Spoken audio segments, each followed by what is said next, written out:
Welcome to the first ever edition of the Hockey Friends Show. I am so excited to get this started. I am so excited to go on this journey with all of you. So, in this first episode, we're going to go over sort of what this show is going to be, what I want it to be, how I want it to grow, and how I want you all to be involved with this as well. And then we're just going to talk about my three favorite, biggest, most interesting, most exciting topics around the NHL or hockey in general from this season. So go ahead and like, comment, subscribe so that you don't miss any of the future episodes of this show because I want this to be a collaborative experience for you and me both. So let's talk about what I want this show to become. I'm calling this the Hockey Friends Show because that's my main goal of being on the internet, is to find friends, people who love hockey as much as I do. And I'm really, really passionate about growing the game, about exposing as many people as possible to how incredible this game is and how amazing it can be. So I want this to be a truly collaborative show. I'm going to take ideas, I'm going to take thoughts, I'm going to take feelings, conversation topics from you all. I want you all to put it down in the comments. I want you to give me everything and anything you want to talk about to do with hockey, and we'll just make this a conversation. There's not going to be any big bells and whistles to all of this. We're just going to sit, we're going to talk, and we're going to learn, grow, and enjoy this beautiful game. And I think it's going to be really, really fun because there's no agenda here, right? I don't have any affiliations. I don't have any things that I'm trying to push on you. I'm just a hockey fan who loves to talk about it and wants to make friends who love it as much as I do. Now, the first big topic that I think is running the NHL, quite frankly, this year is the Colorado Avalanche and the absolute tear that they are on. And I'll be honest, I'll out myself. If you're new here, I am an Avalanche fan. So this has been really fun because to me, the Avs are different, right? You think back to that Boston team from a few years ago, and they had their style. They had their game, their way of playing, their way to beat you. And they obviously played it brilliantly. And then they got on a run that just simply didn't stop. The Avs are different in that they can beat you however you want to play. You want to play a run and gun, high scoring, high event style, they'll beat you 8-7. They'll do it. You want to play a low event, low intensity, low scoring game, they'll beat you 2-1. They'll do it. They're not afraid to play fast. They're not afraid to play heavy. They fight, they score, they do sort of everything. And I've never quite seen a team let the game come to them like the Avs. They let you decide how you want them to beat you, and then they do it. It's incredible. It's been really fun to watch, and they're clicking on all cylinders except for the power play, which is really strange when you think about how much skill, how much speed, how much talent they have on their power play. The fact that it's not clicking is concerning for Avs fans, and it's a little bit of a shadow hanging over all of this success because the power play is pretty exclusively why the Stars beat the Avalanche last year. The Stars scored on their power play opportunities in that series, and the Avs didn't. The Avs power play went violently cold, and it started that way this season. So it's really a weird sort of juxtaposition for Avs fans because there's so much success happening. There's so many incredible things happening, but there's this one little area of uh-oh that has been an area of uh-oh for the Avs before, and it's interesting. I think it's going to get better. I'm not fully panicked about it yet because they've shown signs of life over the last few weeks or so, and that the power play seems to be in a better place at the very least. But it's interesting. It's interesting to watch, and it's interesting to see how it seems like with the man advantage, all of a sudden these incredibly elite players just forget how to put a puck in the net. It's wild. So that's the one sort of concern that I would have for the Avalanche. But this year's team cannot be talked about without talking about last season, what they did last year. And obviously the huge move is the Mikko Rantanen trade. And that was massive. That was franchise altering. That was league altering. Let's be honest. Mikko was my favorite player. I loved Mikko, and I was sad when he got traded. I was confused. I was not sure what the vision was. But then I remembered very openly the goal of the Mikko Rantanen trade was for the Avalanche to get deeper. They were not shy about saying that. They understood that Mikko was an elite talent. They understood that they probably weren't going to replace him 1-for-1, even though Necas has been close, let's be honest. But the goal was to get deeper. So let's just look quickly at what they've been able to do since the Mikko Rantanen trade in an attempt to be deeper, right? They got Necas and Drury in the trade. Both have been great. Necas is unreal, and Drury is such a solid bottom six player. I wasn't too familiar with his game, but now I am, and I love it. They were able to go out and sign Brent Burns. They were able to lock in both of their new goaltenders.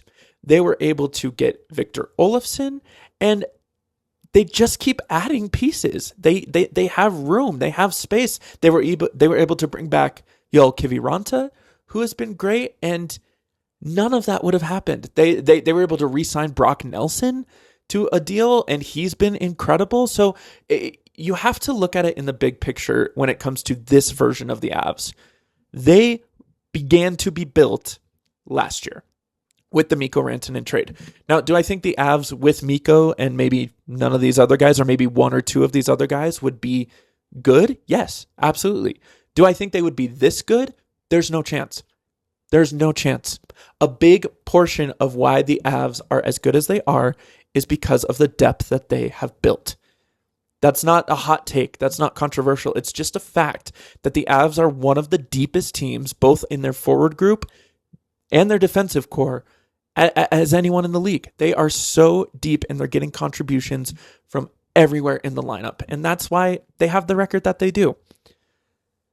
The other thing I want to talk about with the Avs is how good they have been at home. And I think that is a testament to Jared Bednar, who, for my money, is one of the most disrespected, underrated, undervalued coaches in the league. Him and John Cooper, right? It's almost like NHL coaches get punished for their teams being good when it comes to recognitions and awards and whatnot. But anyway, that's a different conversation. All four of the Avs regulation losses, which is ridiculous to say in January, have come on the road. They have yet to lose in regulation at home. And I think that is because Jared Bednar has a pulse on this team like I have never seen before. He knows his matchups. He is comfortable with rolling out every single player on his team. And when he gets that last change at home, he can just play his game. You can throw whatever you want at him. He knows he has something to counteract everything. And it's brilliant to watch. It's absolutely brilliant to watch him work a game, to watch him navigate through a game. And if something's not working, I give him full marks. He's not afraid to change it. If somebody's not going in the way that he wants, full marks. He's not afraid to change it. And that has been really exciting. That has been really, really exciting to see. And I think Jared Bednar deserves so much more credit than he gets. Now, the last little pit that we'll talk about with the Avs is their goaltending, right? Scott Wedgwood, Mackenzie Blackwood. Again, you have to go back to last year. They had some of the worst goaltending that I have ever seen with Georgiev and Anunen. They were unplayable. And so what did the front office do? They said, we're not having this. We're changing it. And they got two guys who have been incredible fits for the Avs. Now, Blackwood is hurt right now, but he's been incredible when he's played. And to be quite frank, the Avs haven't really missed him because Scott Wedgwood is legitimately, and I can't believe we're in this room, he is legitimately a Vezina contender. Who would have thought that? I wouldn't have, but I'm so happy to see it because Scott Wedgwood seems like just the most incredible guy. Everybody loves him, and he's playing at a level that I don't think anybody could have expected, maybe even him. So the Avs are clicking. They just need to fix their power play, but it's going to be an exciting spring for them. The next big topic I want to talk about is the changing of the guard that's sort of happening in the NHL right now in terms of its superstars. Right, so I feel like the NHL got a little bit stale in terms of superstars. I don't think we've had a crop like this really since the, McKinnon, McDavid, Matthews sort of era. We haven't really had a group of young stars coming into the league being like, this is our league now. And we have that. We have that in spades this year with Macklin Celebrini, Matthew Schaefer, Connor Bedard, Leo Carlson. There's this crop that is very clearly the next group, right? And that's so exciting for a multitude of reasons. Like Macklin Celebrini is one of the best players in the league, period. He's not one of the best young players. He's not one of the best up-and-coming players. He's not the best player on his team. He is one of the best players to play in the NHL right now. End of sentence. What he's doing in San Jose is incredible. He's so exciting. He's so talented. He's so electric. And he seems to be a guy that San Jose is going to have great success building around for years to come. And Matthew Schaefer is the same exact way in New York, but on defense. Matthew Schaefer is electric. And I'm sorry to everyone else, but the Calder conversation is over. It's Schaefer. And another sort of fan perspective on why this is so exciting is hockey is growing. Despite what people want to tell you, despite what numbers they'll throw at you for viewers or whatever, hockey is growing. There are new fans coming to love and enjoy and be into this game daily. So for them to have players that they can kind of grow with in their fandom is exciting. I got to do that with Nathan McKinnon, right? Not only was he drafted to the Avs, so that was a natural fit for me. I loved his game. I saw him play once and I was like, oh yeah, I need to learn all about that guy. I need to follow that guy. That's my guy. We haven't really had that because a lot of the high draft picks have frankly not really been that superstar caliber player until now. Now new fans can watch Leo Carlson play and say, that's my guy. Now they can watch Matthew Schaefer play and say, that's my guy. There's so many fun players that new fans can grow with and that they can learn the game from. Like I learned so much watching Nathan McKinnon play and it's just really exciting and it's really thrilling to me that there is that opportunity again for new fans to watch guys who are not only just on their team or kind of good, they are superstars. We have a new crop of superstars in the NHL. And I don't think the guard has fully changed yet. I still think McDavid, McKinnon, Crosby run the league. But for the first time in a very, very long time, the next group is clear. We know who's coming. We know who's next. We know who's going to take this league over in 3 to 5 years, if not sooner than that, because the level is only getting better. I think this is a really exciting time for young hockey talent. The junior leagues are incredible. The NCAA is rising rapidly. The leagues overseas producing young talent are so good. Players are only getting faster. They're only getting stronger. They're only getting more skilled.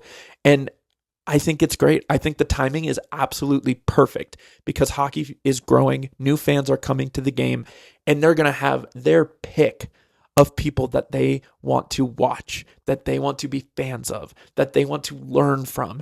And I'm thrilled. I'm so excited because we haven't had that in a while and it's only good. It's only good. More talent is only good for the growth of the league. And now the last thing I want to talk about is not really NHL centric, although it heavily involves the NHL, and that is the Olympic Arena debacle. Now, we've known that the Winter Olympics for 2026 were going to Italy for the better part of a decade, right? We got that information a long, long time ago. So I sit here and I wonder why nobody in charge was like, hey guys, you know what sport happens in the Winter Olympics? Hockey. Do you know what hockey is played in? An arena. You know what we don't have? One of those. Maybe we should start that. It blows my mind that we are where we are. It's giving very like high school class project that you procrastinate on till the last second and you show up to school and it's done. It's functional. You have something to present, but it's missing all sorts of detail. There is inevitably something that you realize as you're presenting is not there.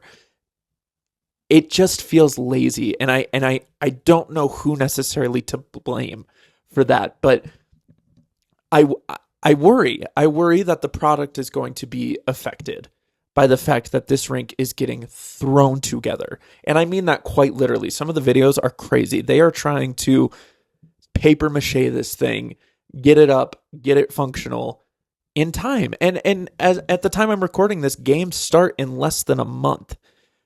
The Olympic hockey tournament starts in less than a month, and we still have, it looks like, a ways to go to get this arena ready. Now, I do think it will be ready. I do think we will have hockey in the Olympics. I think they'll get it done. But it's just such a missed opportunity that could have been so easily avoided with just a little bit of care, with just a little bit of foresight. Even, 2-3 years ago, if somebody was like, hey guys, we should start working on this. I don't know. But all that to say, I'm still absolutely pumped for the Olympics. I know some people have sort of soured on it and are not quite as excited, but I'm thrilled. I think it's just so good for these players. That's what I'm mostly happy for. These players who have never gotten the chance to play at this level, to play in this best on best style. Now, I know the Four Nations happened last year and that was really fun, but let's be honest, playing at the Olympics just means more. It's just different. It's what players have wanted. It's what fans have wanted. It's what everybody seemingly except Gary Bettman has wanted for years. And the fact that Connor McDavid, the fact that Nathan McKinnon, the fact that Cale Makar have never been on an Olympic team is crazy. So those are the guys that I'm the most happy for, if you will, are the guys that would have undoubtedly been on all of these teams in the past, but just never really got the opportunity because Gary Bettman decided he hates fun. I don't know. I still don't quite understand his logic, but that's also another conversation.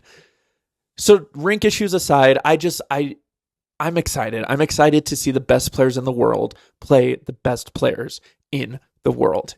It's good. It's another thing. It's another good check in the box for growing hockey and for showing people how exciting it can be. If you can go to a new hockey fan or somebody who has no interest in hockey whatsoever, who knows nothing about the sport, if you can go to them and be like, watch this, watch Team Canada play Team USA in the Olympics, and let me know your thoughts on hockey after that. I think people will be pretty excited. I just hope no one gets hurt. That's the big thing. I hope no one gets hurt, and I hope that the rink and the ice and the quality of everything doesn't lead to an injury, because some of these things we've been seeing are rough. My friends, thank you so much for being here for the first official episode of the Hockey Friends show. I can't wait to see where this goes. So now's where you come in. This is your part. I want you to leave any and all thoughts you have in the comments. I want to know what you want me to talk about. I want you to leave questions. I would love to do like a little hockey Q&A. I want you to leave thoughts, feelings, concerns, whatever. I want you to leave it all down there and really become a part of this conversation. And this show will be dropping every Friday. We'll have a new episode for you every single Friday. So you have a week to think of things, to think of thoughts, to think of ideas, to think of questions, and to leave them for me so that we can all just sit, talk, and be hockey friends together. So I thank you so much for being here. Like, comment, subscribe, share to any other hockey friends you might have, and I will see you all next Friday.